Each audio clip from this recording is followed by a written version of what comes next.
This program is brought to you by a hotel for family fun all over the world, Holiday Inn. And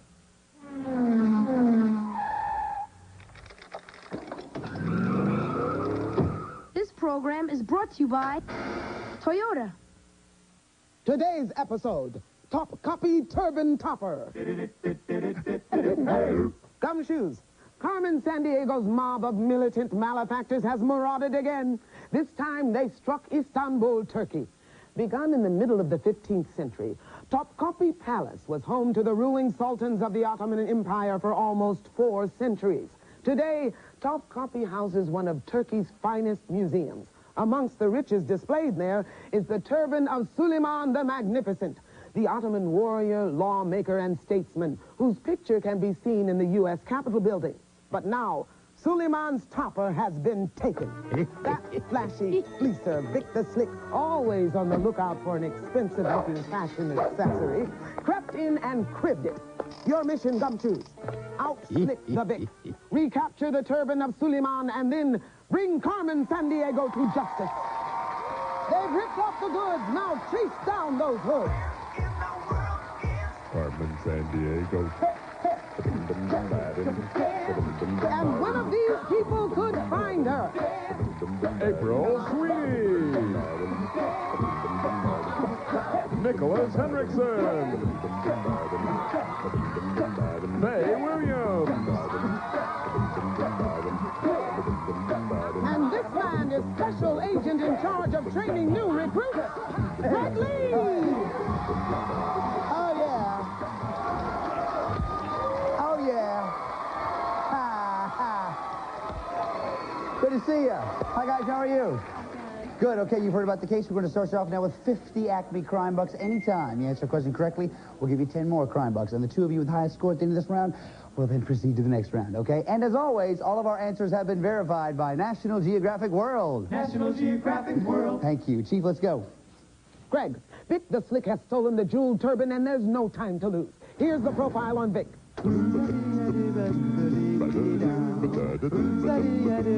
Vic the Slick. A foppish fence whose fashion sense is a federal offense. And here's what we know so far. Gumshoes.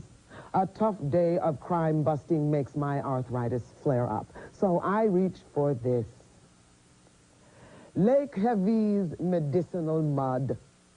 Lake Havie's is Europe's largest thermal lake and a mecca for people with pain in their joints. Visitors soothe their aches by soaking in Havie's slightly radioactive 90-degree Fahrenheit waters, and they claim continued relief by applying mud that's dredged from its bottom. Now, Vic has taken the Ottoman treasure to the country that's home to Lake Havie's. Maybe he knows that the nation was once part of the Ottoman Empire now. Lake Havie's mud. Listen, bud. It'll cure your crud. Greg. I didn't know we went commercial. Okay, guys, name the country, if you will, please. Is it Hungary, Switzerland, or Spain? Remember the clues that we heard. Country where Lake Havie's is located and once part of the Ottoman Empire. Everybody's ready? April, we'll start with you. What do you say? Hungary. Hungary. What do you think, Nicholas? I also said Hungary. Hungary. Faye? Also said Hungary. Everybody said Hungary. Everybody's right. Nice job, guys. Yeah. That's way to start that thing off. And it gives us a little bit of time now to talk about who you guys are. April, tell me about your dog. I have an old dog. He's about 15 years old, and his name is Rufus, but we call him Spooshan, all kinds of weird names. And he likes that, I guess. Otherwise you wouldn't do it. There we go. Very good. Okay. Nicholas, tell me about you. Well, I have one older brother, Yes. 3 older sisters, and one baby sister who's going to turn 2 this July. Oh, very nice. Nice to have you. And I also like to play basketball. Very good. Nice to have you on the case. Faye, how about you? Well, I'm originally from Oklahoma. I'm the youngest of 6 kids, and when I grow up, I want to be an actress. Very good. You guys have a great time today. Welcome to the case. Please, welcome them all to the show, if you would, please.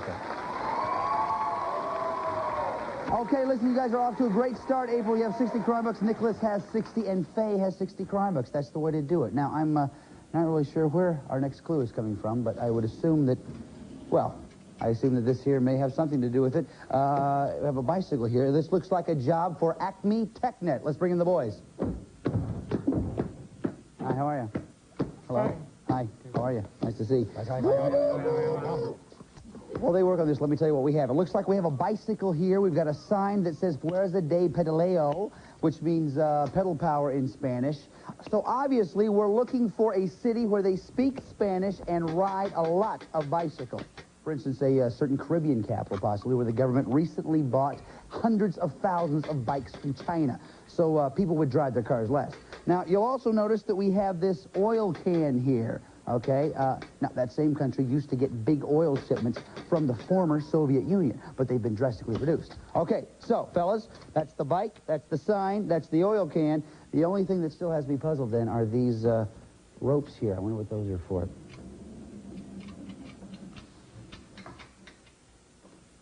Go away, please. Just go. Acme TechNet, ladies and gentlemen. All right, gumshoes, name the city, if you will, please. Is it Miami, Havana, or Kingston? Remember the clues that we heard: Spanish language, Caribbean capital, and government-bought bicycles to offset reduced oil shipments from the former Soviet Union. Okay, looks like everybody's ready. April, we'll start with you. What do you think? I said Havana. Havana. Nicholas, what do you say? I also said Havana. Havana. Faye? I also said Havana. Everybody said Havana. You're right again, guys. Way to do it. I like that. So April takes you up to 70, as well as Nicholas and Faye, too. All of you have 70 crime bucks. That's the way to do it. For our next clue, we have a report from Acme CelebNet agent Dennis Miller. Listen carefully. Okay, gumshoes, check this out. It's around 1850, and the U.S. wants to build a southern railroad to the Pacific Ocean. So we stake out the best route, a strip west of the Rio Grande and south of the Gila River. It's part of Mexico. What to do, what to do, what to do, what to do? Find another route? Nah. Start a war? Nah, we just finished one. Hey, why don't we buy it? Yeah, bingo. For a mere 10 million bucks, we get the land to build the railroad. You don't see that often. Countries buying chunks of other countries. It's the kind of behavior governments rarely display. Reasonable, practical, and civilized. Thanks, Dennis. Okay, guys, name the historic acquisition. Is it Gadsden Purchase, Mexican Cession, or Louisiana Purchase? Remember the clues that we heard: Southern Railroad to the Pacific, west of the Rio Grande, south of the Gila River, and $10 million for land once owned by Mexico. Come up with an answer. April's ready, so is Faye, and Nicholas is too. April, we'll start with you. What do you think?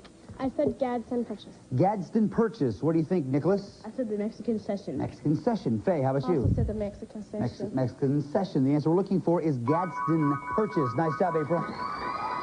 Oh, yes. So that means, April, you take the lead now with 80 crime bucks. Nicholas and Faye still in there with 70 crime bucks. Very close, guys. Now, okay, that can only mean one thing. It's time for the lightning round, which mean all of these questions are about Vic the Slick's most recent known whereabouts, which is the American Southwest. Again, they're each worth 5 crime bucks. Hands on your buzzers. Listen carefully. Here we go. The year of the Gadsden Purchase was 1853. Who was the president of the United States at that time? Was it Abraham Lincoln, Franklin Pierce, or Ulysses S. Grant? Nicholas? Ulysses S. Grant. Sorry, that's not the answer we're looking for. Faye? Franklin Pierce. Franklin Pierce is right. Nice job. 5 for you. Question number 2. The Gadsden Purchase added land to 2 U.S. states. Name one of them. April. New Mexico. New Mexico's right. Arizona's the other. Nice job. 5 for you. Question number 3. The territory acquired in the Gadsden Purchase includes part of a desert. Is that desert the Mojave, the Sonoran, or the Gobi? Nicholas. The Sonoran. The Sonoran's right. Nice job. 5 for you. Okay, so that means at the end of that round, April has 85, Nicholas 75, and Faye 75 crime bucks. Nice job, guys. For our Greg, next clue. come into my office. And hurry. Yes, ma'am. I'll be right there. I'm really not sure what's going on, but let me go find out. Chief! Hey, Chief. Well, that's odd. Whoa, look at the size of that bug on the chief's desk. Just watch it with this book. No, Greg, no. It's me, the chief. Chief? That's you? That's an amazing disguise. How'd you get so tiny? The gang at Acme Shrinking Things Net accidentally shrunk me, so the effects haven't worn off yet.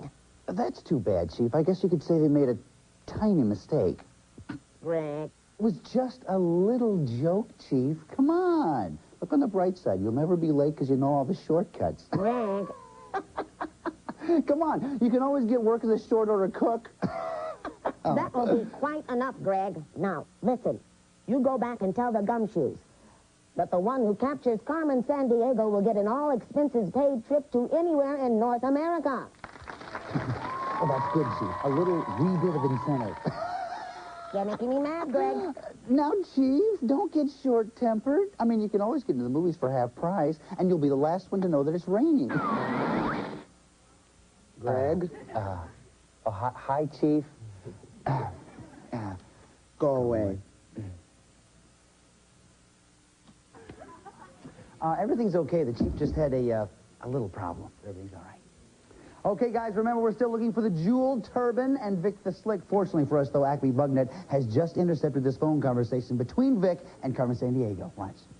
Vic, they're on to you. Head north of the Arctic Circle to WitWiCS National Park. It's in a Canadian district. Geez, Carmen, sounds a little cold. A little cold. WitWiCS is an Inuit word that means the land that never met.